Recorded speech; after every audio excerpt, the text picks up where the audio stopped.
저기 또 늦게까지 남아있네. 매일 그러더라. 회장님이 저 비서한테 완전 꽂혔대. 전속으로 데리고 다니잖아. 그냥 돈 받고 상대해주는 거 아냐? 너무 젊은데 어떻게 회장 옆자리를. 시작 전에 구독 눌러주시고 어디서 시청 중인지 댓글로 알려주세요. 점심시간 회사 구내식당은 평소처럼 활기로 가득 차 있었습니다. 수십 명의 직원들이 점심을 먹으며 웃고 떠들었고 그 속에서 작은 소문들이 퍼져나갔어요. 처음엔 귓속말로 시작된 이야기가 이제는 대놓고 들려오기 시작했습니다. 진우가 식판을 들고 자리를 찾아 걸어갈 때마다 몇몇 테이블에서는 갑자기 자리를 비우거나 다른 곳으로 옮겨갔습니다. 빈자리가 있어도 그 옆에는 아무도 앉으려 하지 않았죠. 이 부서 회의 자료 좀 줄래요? 아, 미안해요 급해서. 나중에 메일로 보낼게요. 그러나 메일은 결코 오지 않았습니다. 진우는 그런 상황을 익숙하게 받아들이는 듯 했어요. 이 비서, 3시에 외부 미팅 있으니 차량 준비해 주세요. 네. 회장님 준비하겠습니다. 강인숙 회장과의 대화는 항상 간결했습니다. 업무적으로 필요한 내용만 오갔고 두 사람의 표정은 늘 진지했습니다. 하지만 오히려 그 차가운 거리감이 사람들의 상상력을 자극했죠. 물밑에 무언가가 있다고 확신하는 사람들이 늘어갔습니다. 엘리베이터 문이 닫히고 진우는 마침내 혼자가 되었습니다. 23층에서 1층까지 그 짧은 시간 동안만큼은 굳게 유지해온 표정이 잠시 풀어졌어요. 깊은 한숨이 새어나왔고 어깨가 축 처졌습니다. 거울에 비친 자신의 모습을 바라보던 진우는 다시 표정을 가다듬었죠. 엘리베이터가 1층에 도착하자 다시 그 완벽한 비서의 모습으로 돌아왔습니다. 아무도 그의 진짜 마음을 볼 수 없었습니다. 회의실은 긴장감으로 가득 차 있었습니다. 강인숙 회장이 신규 사업 보고를 듣고 있었고 임원들은 숨소리도 죽인 채 회장의 반응을 살피고 있었죠. 진우는 조용히 뒤에서 회의 내용을 메모하며 회장의 표정 변화를 주시했습니다. 그때였습니다. 강인숙 회장이 순간적으로 복부의 통증을 느꼈어요. 그녀의 손이 살짝 떨렸고 물잔을 집으려던 움직임이 멈췄습니다. 진우만이 그 작은 순간을 포착했습니다. 아무도 눈치채지 못하게 그는 재빨리 옆에 있던 서류를 정리하는 척하며 회장 곁으로 다가갔어요. 회장님, 이 부분 확인이 필요합니다. 작은 메모지를 건넨 척하며 그는 회장의 상태를 확인했습니다. 강인숙은 미세하게 고개를 끄덕였고 곧 회의를 마무리했습니다. 오늘은 여기까지 하죠. 나머지는 서면으로 보고해 주세요. 임원들이 모두 회의실을 빠져나간 후 진우는 문을 조용히 닫았습니다. 회장은 이미 책상에 몸을 기대고 오른쪽 복부를 조심스럽게 누르고 있었습니다. 통증이 계속되시면 병원에 가셔야 합니다. 진우의 목소리는 조용했지만 단호했습니다. 강인숙은 고개를 저었어요. 지금 내 병이 회사에 알려지면 주가 떨어지고 투자자들 빠질 거야. 절대 말 세지 않게 해. 진우는 조용히 고개를 끄덕였습니다. 그는 이미 지난 6개월간 회장의 건강 상태를 지켜봐 왔어요. 날이 갈수록 악화되는 증상이 걱정됐지만 회장의 결정을 존중했습니다. 병원 기록과 약은 제가 챙기겠습니다. 그때 강인숙의 얼굴이 창백해지며 오른쪽 옆구리를 움켜쥐었습니다. 진우는 지체 없이 회장의 개인 서랍으로 달려가 약을 찾았죠. 서랍을 열자 약병 옆에 오래된 사진 한 장이 끼워져 있었습니다. 급한 마음에 진우는 사진을 집어들었고 그 순간 그의 손이 멈췄습니다. 사진 속에는 젊은 여성이 아기를 안고 있었어요. 무언가 익숙한 그러나 설명할 수 없는 감정이 진우의 가슴을 스쳐 지나갔습니다. 그의 표정이 미묘하게 굳었어요. 회장은 진우의 변화를 감지하고 재빨리 사진을 가져갔습니다. 그건 그냥 옛날 사진이야. 괜한 오해하지 마. 강인숙의 목소리에는 평소에 없던 날카로움이 묻어 있었습니다. 진우는 더 묻지 않고 조용히 약을 건넸죠. 하지만 그의 마음은 이미 흔들리고 있었습니다. 복도를 걸으며 진우는 자꾸만 사진 속 아기의 얼굴을 떠올렸습니다. 어디서 본 듯한 무언가를 기억해내려는 듯 그의 눈빛이 흔들렸습니다. 창밖으로 저무는 햇살이 그의 뒷모습을 비추었고 길게 늘어진 그림자는 마치 과거와 현재를 잇는 다리처럼 복도에 드리워졌습니다. 진우가 문을 닫고 나간 후 강인숙은 긴 침묵 속에 홀로 남았습니다. 그녀의 손에는 여전히 오래된 사진이 들려 있었죠. 사진 속 아기의 눈동자는 시간이 흘러도 변함없이 그녀를 바라보고 있었습니다. 그때 그 눈동자, 평생 지워지지 않는 그 표정. 강인숙은 중얼거리며 눈을 감았습니다. 30여 년의 세월이 거꾸로 흘러 그녀의 기억은 차갑고 외로웠던 그 겨울밤으로 돌아갔습니다. 1988년 매서운 바람이 불던 겨울이었습니다. 24의 젊은 강인숙은 낡은 외투 하나로 갓난아기를 품고 거리를 서성이고 있었죠. 주머니에는 겨우 몇천 원이 전부였습니다. 얼굴은 며칠째 제대로 먹지 못해 창백했고 눈가에는 깊은 피로가 묻어났어요. 괜찮아, 이제 곧 따뜻한 곳에 데려다 줄게. 아기에게 속삭이는 그녀의 목소리는 떨렸습니다. 눈발이 날리기 시작했고 거리 끝에 작은 보육원이 보였습니다.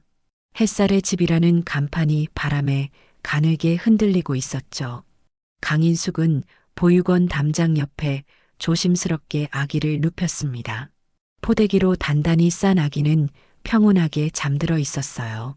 그녀는 떨리는 손으로 종이 한 장을 접어 아기 옆에 넣었습니다. 죄송합니다. 잘 부탁드립니다. 단 한 줄의 메시지와 함께 반쪽 클로버 모양의 작은 펜던트도 함께 넣었습니다. 나머지 반쪽은 자신이 간직했죠.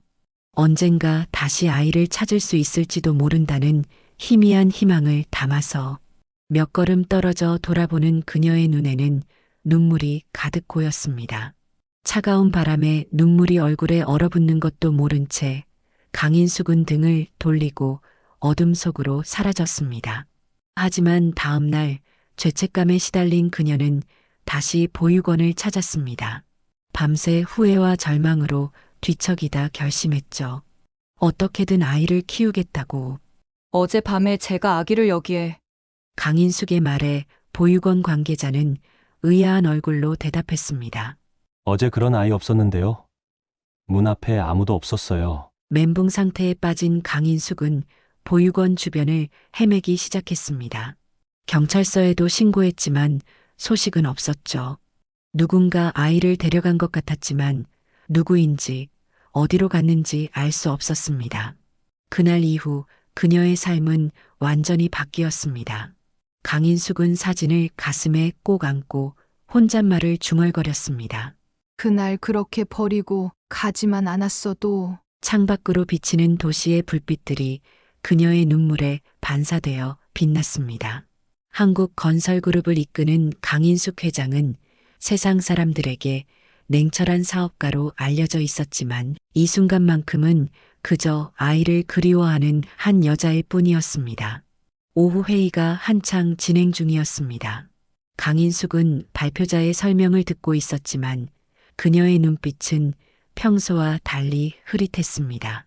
그래서 다음 프로젝트는 발표자의 목소리가 갑자기 멀어졌습니다.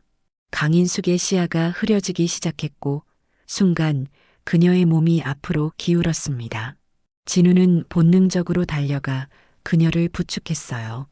회장님, 괜찮으세요? 회장님! 회의실이 순식간에 혼란에 빠졌습니다. 누군가 급하게 119에 신고했고 다른 직원들은 당황한 채 자리에서 일어났습니다. 진우만이 냉정함을 유지하며 회장의 상태를 확인했죠. 강인숙은 의식을 잃었고 얼굴은 창백했어요. 진우는 재빨리 그녀의 맥박과 호흡을 확인했습니다. 응급구조대가 도착해 강인숙을 실어 나르는 동안 진우는 한순간도 그녀의 곁을 떠나지 않았습니다. 그는 회장의 개인 가방을 챙겨 함께 병원으로 향했죠. 병원 대기실에서 진우는 의사의 소견을 기다리고 있었습니다. 주변에는 누구도 없었습니다. 강인숙은 가족이 없는 것으로 알려져 있었고 회사 임원들은 아직 도착하지 않았죠. 진우는 회장의 가방을 정리하던 중 안쪽에서 작은 물건을 발견했습니다. 낡고 바랜 반쪽 클로버 펜던트였습니다. 진우의 손이 갑자기 멈췄어요. 그는 마치 유령이라도 본 듯 펜던트를 바라보았습니다. 천천히 마치 꿈을 꾸는 듯한 움직임으로 그는 자신의 재킷 안쪽 주머니에 손을 넣었습니다. 지갑 속 작은 칸에서 그도 똑같은 반쪽 클로버 펜던트를 꺼냈습니다. 그의 손이 미세하게 떨렸어요. 두 펜던트를 나란히 놓자 마치 퍼즐 조각이 맞춰지듯 완벽하게 들어맞았습니다. 처음부터 하나였던 것처럼 두 조각은 온전한 클로버를 이루었습니다. 진우의 눈빛이 흔들렸어요. 마음속에서 파도처럼 밀려오는 감정을 억누르며 그는 잠시 눈을 감았습니다. 기억의 조각들이 그의 마음속에서 맞춰지기 시작했습니다. 진우야, 이건 내 친엄마가 남긴 거야.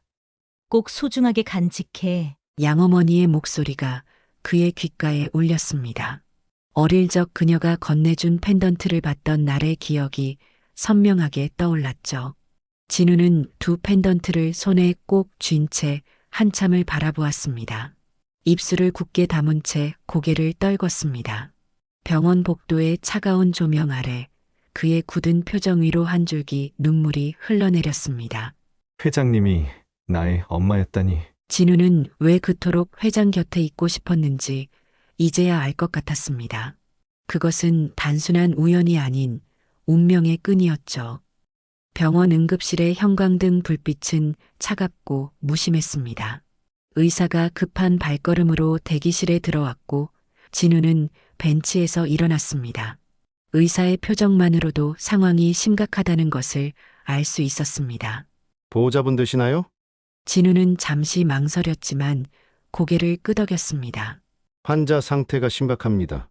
간 기능이 급격히 저하되고 있어요. 간 이식 외에는 방법이 없어요. 수술 시간도 얼마 없습니다. 가족분 중 수술 가능한 분 계십니까? 의사의 말에 진우의 마음이 무거워졌습니다.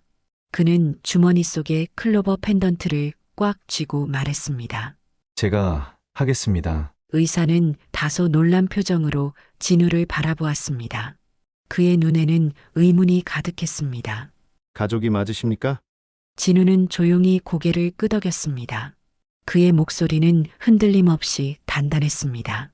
아들입니다. 의사는 잠시 진우를 바라보다가 더 질문하지 않고 간호사에게 검사 준비를 지시했습니다. 검사실로 향하는 동안 진우의 마음은 복잡했습니다. 그는 자신이 왜 이런 결정을 내렸는지 생각했어요. 30년 동안 자신을 버린 어머니에게 장기를 기증한다는 것은 쉬운 결정이 아니었습니다. 하지만 그의 마음 한구석에는 이해할 수 없는 끌림이 있었어요. 영원히 풀리지 않을 것 같던 그의 인생 퍼즐이 이제야 조금씩 맞춰지고 있었습니다. 그가 왜 그토록 외로움을 느꼈는지, 왜 무언가를 찾고 있는 듯한 느낌이 항상 따라다녔는지 이제야 이해가 됐습니다. 이제 만난 엄마를 또 잃을 순 없어. 수술실 앞에서 그는 마지막으로 클로버 펜던트를 꺼내 바라보았습니다. 반쪽짜리 행운의 상징이 이제는 그에게 온전한 의미로 다가왔습니다.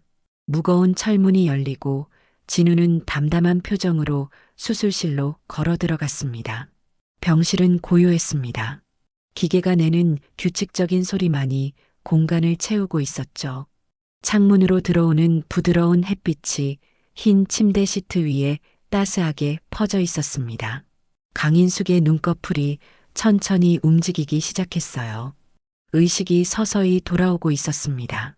밝은 조명, 낯선 천장, 소독약 냄새. 그녀는 자신이 병원에 있다는 것을 직감했습니다. 옆에 있던 간호사가 그녀의 변화를 알아차리고 재빨리 체크를 시작했어요. 환자분 깨어나셨네요. 의사 선생님께 연락할게요. 간호사가 밖으로 나가자 강인숙은 힘겹게 주변을 둘러보았습니다. 몸의 모든 부분이 무겁게 느껴졌고 특히 오른쪽 배 부분이 욱신거렸습니다. 그녀는 수술을 받았다는 것을 알 수 있었죠. 의사가 들어왔고 그의 표정은 안도감으로 가득했습니다. 그녀의 상태를 확인한 후 의사는 미소를 지었습니다. 회장님, 어떠세요? 강인숙은 목이 마른 듯 힘겹게 말했습니다. 수술 잘 된 겁니까? 의사는 고개를 끄덕였습니다. 네, 성공적으로 끝났습니다. 아직 회복이 필요하시지만 위기는 넘겼습니다. 강인숙은 눈을 감은 채 조심스럽게 물었습니다. 이식을 해준 사람은 누구입니까? 의사는 잠시 망설이는 듯 했지만 곧 차분한 목소리로 대답했습니다. 이진우 씨입니다. 회장님, 비서분이 직접 공여를 하셨습니다. 강인숙의 눈이 갑자기 떠졌습니다. 그녀의 얼굴에는 믿을 수 없다는 표정이 번졌어요. 진우가? 의사는 고개를 끄덕였습니다. 그리고 덧붙였죠. 이진우 씨는 회복실에 계십니다. 상태는 안정적이에요. 아마 내일쯤이면 뵐 수 있을 겁니다.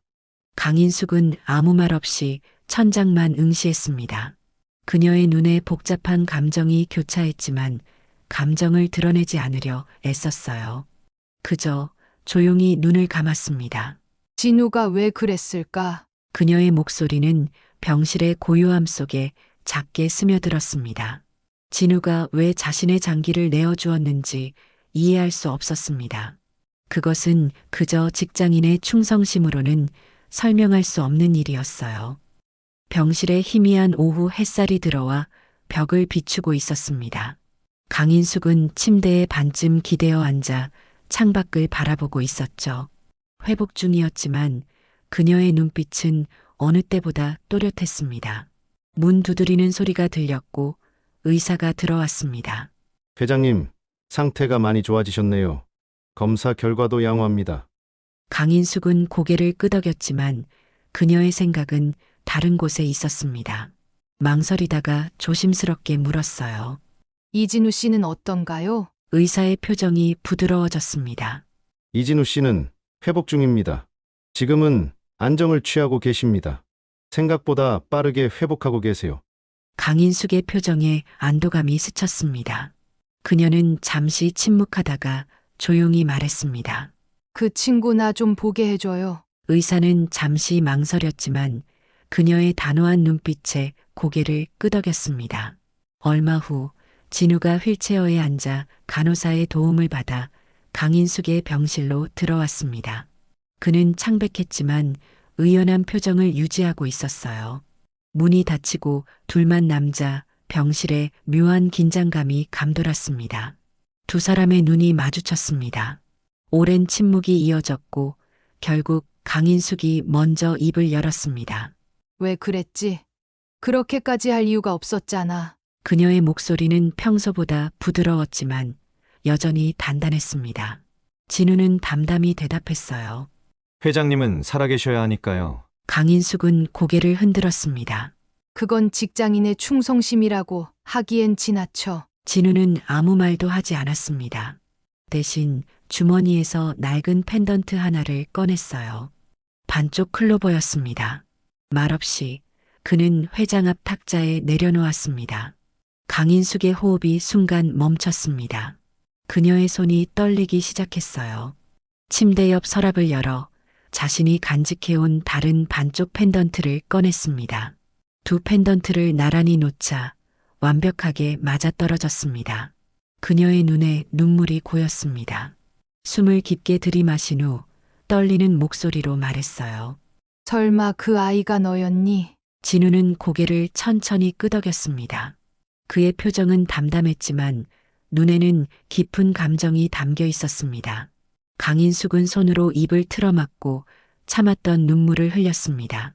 30년간의 그리움과 후회가 한순간에 터져나왔죠. 그날 그 겨울 난 다시 돌아갔었는데 이미 넌 없었어. 강인숙의 어깨가 흔들렸습니다. 오래도록 철의 여인으로 불렸던 그녀가 처음으로 누군가 앞에서 무너지고 있었어요. 진우는 조용히 말했습니다. 부모님이 지나가다 저를 데려가셨어요. 잘 키워주셨고 전 엄마를 원망하지 않았습니다. 그의 목소리는 담담했지만 그 안에는 오랜 시간 동안 억눌러온 감정이 묻어 있었습니다. 강인숙은 떨리는 손으로 진우의 손을 잡았습니다. 처음으로 두 사람의 체온이 직접 만나는 순간이었어요. 진우야, 미안하다. 엄마가 널 이렇게 두고 살았구나. 강인숙의 눈에서 눈물이 멈추지 않았습니다. 그녀는 아들의 얼굴을 오랫동안 바라보았어요. 매일 옆에서 보던 얼굴인데도 이제야 정말로 보게 된 것 같았습니다. 내 아들이었어. 그녀의 말에 지난 30년 세월의 공백이 조금씩 메워지기 시작했습니다. 한국 건설 본사 대회의실은 긴장감으로 가득 차 있었습니다. 임원들과 주요 부서장들이 모두 모여 조용히 앉아 있었죠. 공기 중에는 설렘과 불안이 뒤섞여 있었습니다. 최근 회장의 입원과 갑작스러운 이사회 소집으로 회사 내부는 온갖 소문으로 떠들썩했습니다. 문이 열리고 강인숙 회장이 들어왔어요. 수술 후유증으로 평소보다 창백해 보였지만 그녀의 걸음걸이는 여전히 당당했습니다. 그리고 그 뒤를 이진우가 따랐어요. 그는 더 이상 비서의 모습이 아닌 당당한 모습으로 강인숙의 옆에 섰습니다. 회의실이 순간 조용해졌어요. 직원들의 눈이 두 사람을 번갈아 바라보며 궁금증을 감추지 못했습니다. 특히 그동안 진우를 따돌리던 직원들은 고개를 들지 못했죠. 강인숙은 목을 가다듬고 천천히 입을 열었습니다. 오늘 여러분을 모신 것은 중요한 발표가 있어서입니다. 그녀의 말에 모두의 시선이 집중되었습니다. 강인숙은 잠시 진우를 바라본 후 다시 앞을 보았습니다.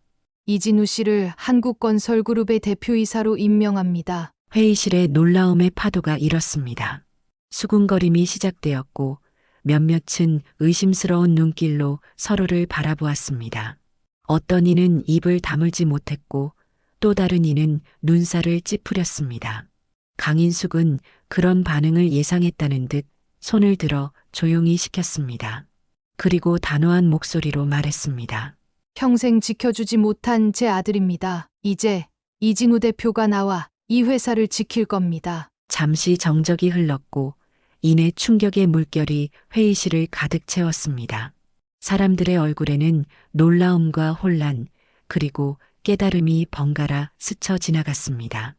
회사를 떠들썩하게 했던 그 모든 소문들이 이제 새로운 의미로 다가왔습니다. 강인숙은 진우의 어깨에 손을 얹었습니다. 그녀의 표정에는 자부심과 애정이 가득했어요. 진우는 담담하게 고개를 끄덕였습니다. 그의 눈빛에는 더 이상 외로움이 보이지 않았습니다. 앞으로 이 회사는 새로운 방향으로 나아갈 것입니다. 더 투명하고, 더 정직하게, 그리고 더 따뜻하게. 진우의 목소리는 차분했지만 힘이 있었습니다.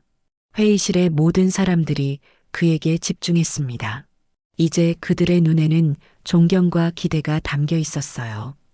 회의가 끝나고 사람들이 하나둘 나가는 동안 강인숙과 진우는 창가에 서서 바깥 풍경을 바라보았습니다. 서울의 빌딩 숲 너머로 석양이 붉게 물들고 있었습니다. 그 빛이 두 사람의 얼굴을 따스하게 비추었어요. 준비는 됐니? 강인숙이 조용히 물었습니다. 진우는 미소를 지었습니다. 네, 어머니, 준비됐습니다. 그것은 단순한 업무적 질문이 아니었습니다. 30년 만에 찾은 모자가 이제 함께 걸어갈 길에 대한 물음이었죠. 두 사람은 나란히 엘리베이터로 향했습니다. 그들의 뒷모습에는 더 이상 거리감이 없었습니다. 강인숙의 손이 살짝 떨렸고 진우는 조심스럽게 그 손을 잡았습니다. 처음으로 모자가 손을 잡는 순간이었습니다. 엘리베이터 문이 닫히고 두 사람의 모습이 사라졌습니다. 복도에는 오후의 햇살만이 고요히 남았습니다. 창문 너머로 보이는 하늘에는 새들이 자유롭게 날아다니고 있었습니다. 마치 오랜 세월의 상처가 치유되기 시작했음을 축하하듯 그들은 높은 하늘을 향해 날아올랐습니다.